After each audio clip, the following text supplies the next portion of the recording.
out here on a very windy day, but we're at Nightlight Donuts and we're going to talk with Jackson Wren as part of the Ask the Entrepreneur interview. This is going to be really fun for two reasons. One, donuts. And two, Jackson has a really cool story. He's a Baylor grad. He is the mastermind behind the official Baylor plaid. He moved to New York for a bit after graduation, discovered a love for donuts, moved back to Waco, and opened Nightlight Donuts. Now, obviously, there are a lot of details missing in that story, but come on in with me, and we're gonna ask the entrepreneur a few questions.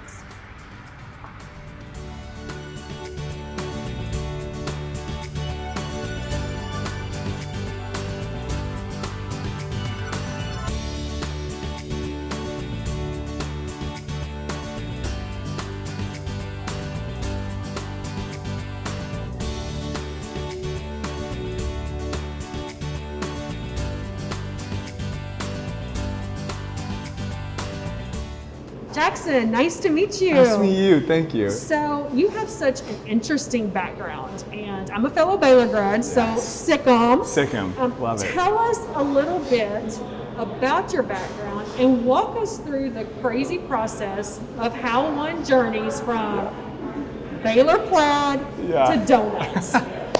Such a good question.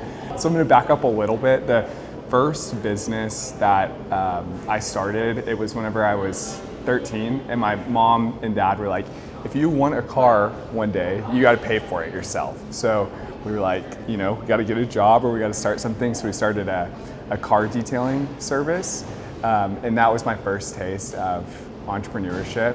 And really from that moment, I remember I went up to the business school and met with Dr. Arts as a 13-year-old, asking questions like, what, tell me about entrepreneurship. And then honestly, that point on, I loved it. I knew, whenever I was 14, I'm going to Baylor, I wanted to do the entrepreneurship program and all that. So that's kind of like the background coming into Baylor. And then getting there and starting Dapper Bear, so the plaid. That I have no experience or background in like style or fashion or anything like that. So that was a totally new thing to me, honestly, kind of like donuts is as well, just completely new. And I think the switch from plaid to donuts, to me it feels more like the industry that I'm in doesn't matter as much as it does like the ability to get to make people's day or moment or whatever it is better. And so I saw a way to do that with the Baylor plaid, and we were able to do that, and I learned so much. The learning curve is steep. And then same thing here, like I had no background in donuts previously other than I just love donuts. So learning, like I think it's cool to be able to be in an industry that don't have a lot of experience in, learn it super well, and then be in a business where you're able to make people's days and moments better. So that's how we went from plaid to donuts. Awesome. So it was a jump. It was a jump for sure. Okay, so I understand the jump. Yeah. But why a donut shop in Waco, Texas? Okay, I love it. So it was 4 years ago now. I was driving to Austin and I got stuck in terrible traffic, like this standstill. People were just getting out, sitting on the hoods of their cars waiting. And I looked over and there was a donut shop. It was about 6 p.m. at night and it was closed. And I was like, why aren't donut shops open at night? Some are, and I'm fascinated by those, but there's nothing in Waco like that. And I mean, if anyone's like me and they drive by a donut shop at any time of the day, I'm thinking, I want a donut, So I remember sitting in the car and thinking that. I got online, I bought the domain name Nightlight Donuts, and I was like, I'm just gonna hold on to it and see if anything happens. And then my twin brother and I moved to New York City. We wanted to write for SNL, so we moved up there after we sold Dapper Bear and ended up living above a donut shop, about 3 stories above a donut shop, which was just honestly by chance. We had no plan. I'd never seen the apartment until then, and in this donut shop they had a cronut, a croissant donut. First one I've ever had. I was obsessed with it from day one. Had one honestly every single day. We lived there for just under a year and decided to go back to law school. So now my twin and I are sitting thinking, maybe we should bring this back to Waco. Maybe we should bring a croissant donut to Waco, where it's a place that's open all day long, kind of this intersection between mom and pop donut shop and like a trendy coffee shop. You know, and I think there's not, you know, I think Waco has some of the best coffee options ever. So I don't think that it's like anything that stands out too terribly much, but with our donuts and opening a donut shop in Waco, I think the idea was it felt like there was this gap, you know, like I love Shipley's and I'll eat Shipley's till the day I die, but there's something about the croissant dough that's just so different, and just being a place to open at night. So. Well, you mentioned you bought the domain before Yes. you opened. How did you come up with the name? These are all great questions. Honestly, I don't know. I feel like my mind just doesn't shut off sometimes. So it's just like churning constantly. And I think I'd never really thought about it before. So I think it was just one of those things that's like, I got lucky, you know, it was like available. And then I think, you know, having that name actually helped us shape some of what we wanted this business to be. Like even here, the lights, and whenever you drive by and you see, you know, the big neon sign outside, and like we want it to feel like a place that's like vibrant at night. So it really honestly was more like name, and then we put some of the design aesthetic stuff around it. Well, this is a competitive industry. Yes. Did you give that thought when you decided to start your business, and the potential for the high failure rate in such a competitive industry? Yes, I gave that. So I gave that a lot of thought, but probably more so than thought, planning. I mean, like the amount that I planned and researched for this, I think it was really probably the most work I've ever put into anything before. I think part of that was because I don't come from a food background, so there was just a huge learning curve. And then on the competitiveness of the industry, I think the extremely high failure rate is really intimidating, but it's kind of, I liken it to if you're giving a speech and you're nervous before, there's a point where those nerves can be good because it can make you focused. And it kind of feels like that here. It's like this, you know, I recognize that is a real risk, and it just like focuses our team on what we want to build. So you're a Waco boy. Yes. What are the pros and cons of starting a business in a small to medium-sized market like Waco versus going to Dallas or Austin or even New York? Yeah. I think that Waco, if let's say I had never grown up in Waco, I don't think it would have been on my radar of Waco might be a good place for this. That's another area where I feel like I got lucky, honestly, living in Waco, because I know the ins and outs of it. But more than any of that, it was like the kindness of the community. I mean, I remember on day one, like no one had tried our donuts, you know. It was literally the first time we were ever selling it. And I think people wanted to support us just personally. And so they came out like, you know, in like a crowd. And I you know, it makes me wonder, would there have been another place where this could start like how it does, you know? I think Waco might be like the best garden for something like this. So what did you do? I read about the Craigslist chef, and obviously that's a little bit different, but what did you do to make sure you were different than any other donut shop and any other bakery here in Waco? So there's two things. One is the product piece, and then one's the people piece. So on the product piece, we I mean, all of our dough is croissant dough, whether it's donut holes or anything. And we're about to add kolaches, which is exciting, but all of it's croissant dough.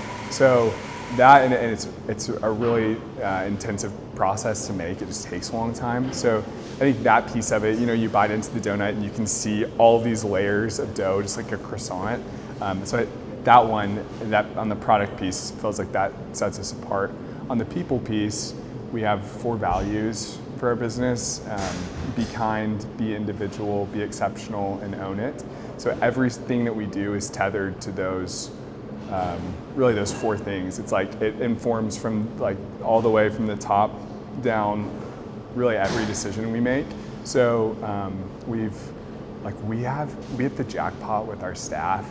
It's like we want and we preach, and everyone just takes it on, like this kindness, which I think has some individuality to it for everyone. And so like our staff remembers people's names, the second or third time that you meet someone, and I think that piece of it, it feels maybe a bit more personal than, not really anywhere in particular, but just like that's a heavy focus that we're like, this feels like it could make us different.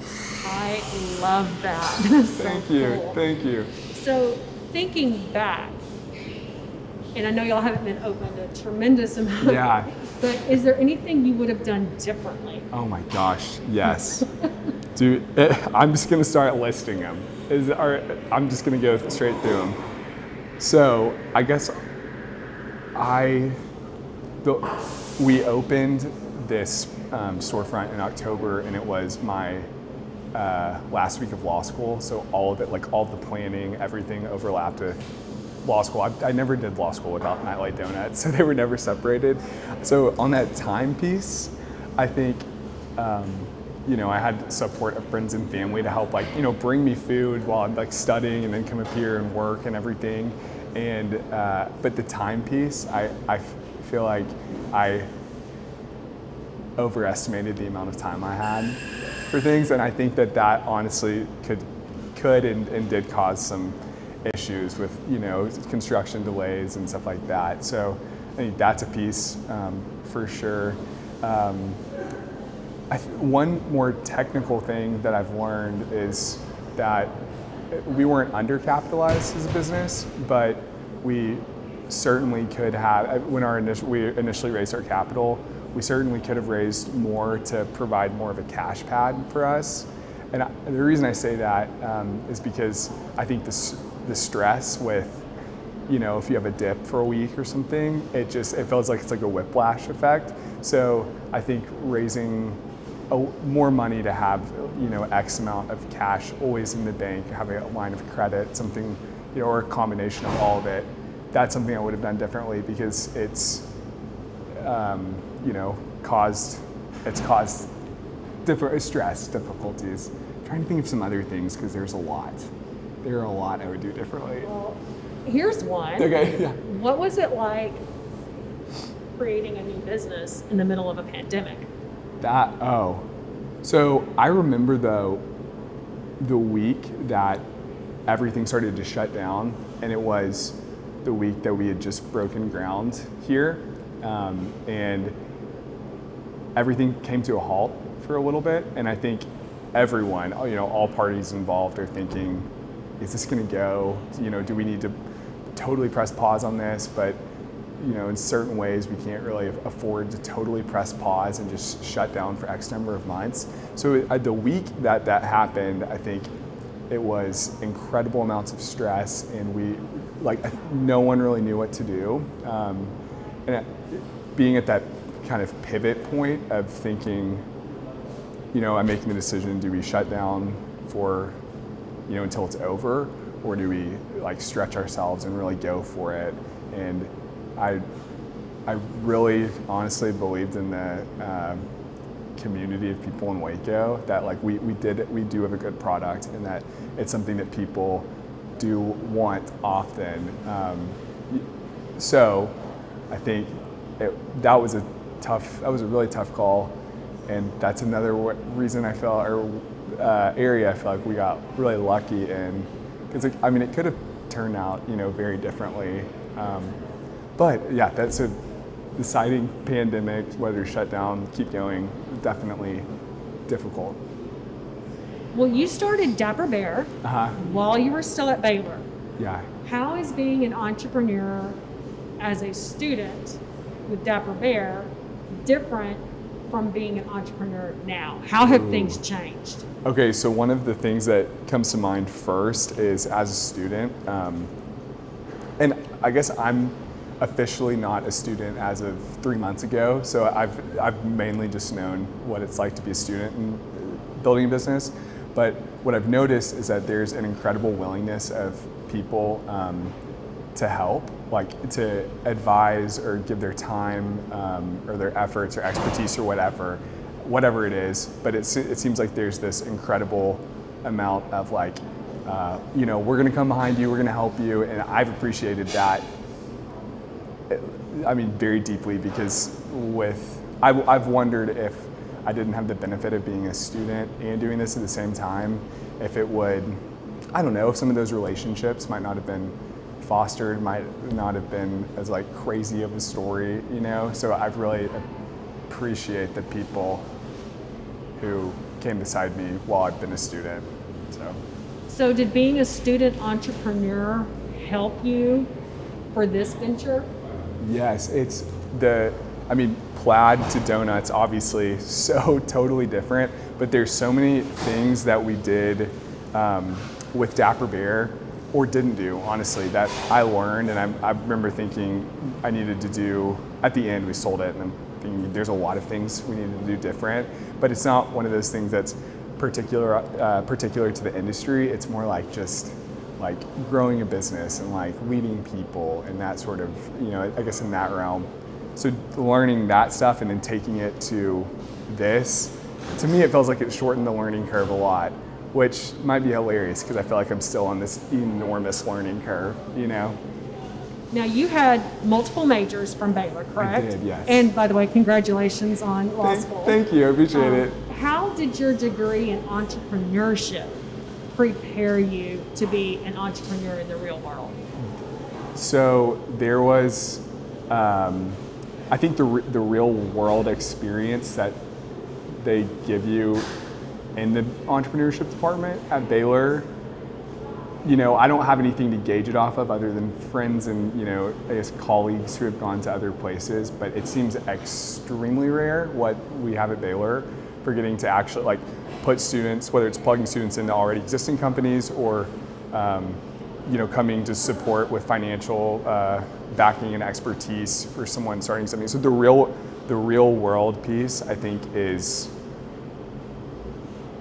honestly the only thing that could have, I think I was the most prepared that like you could hope to be, and I really think it's because the entrepreneurship program gave me the opportunity to like really, real life experience.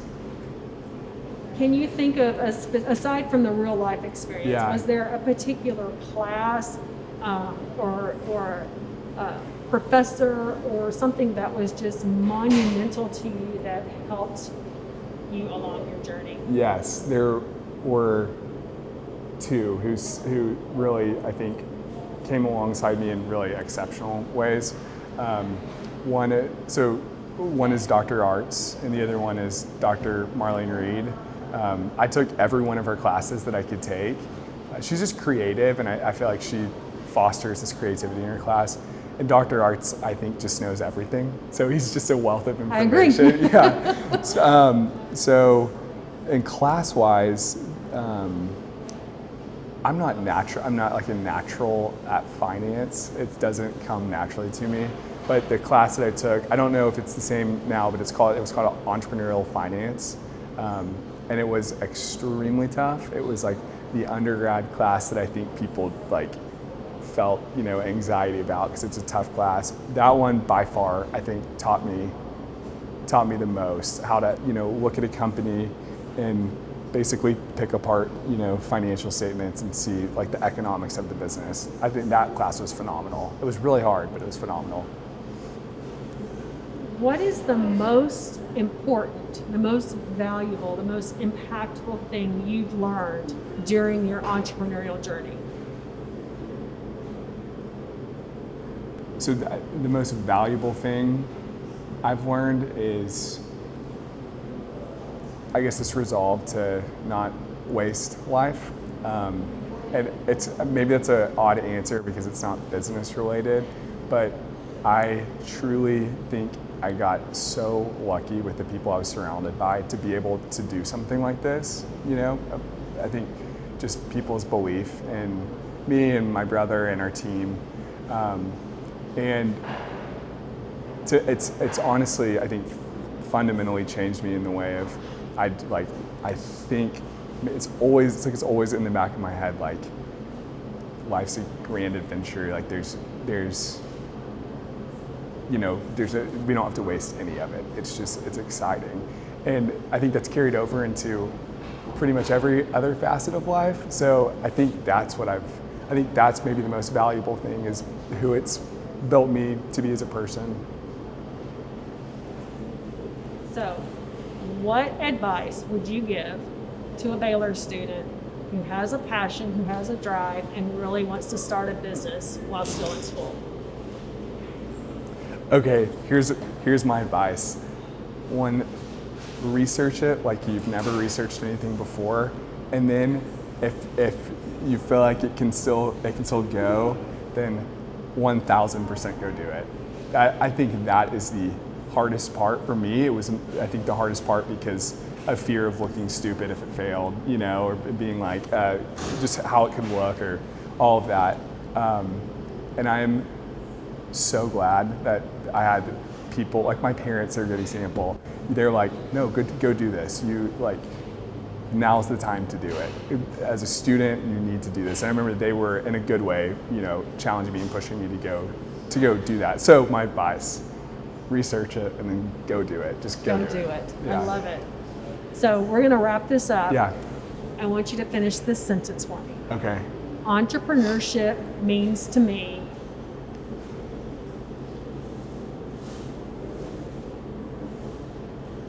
Okay, entrepreneurship means to me adventure with a purpose.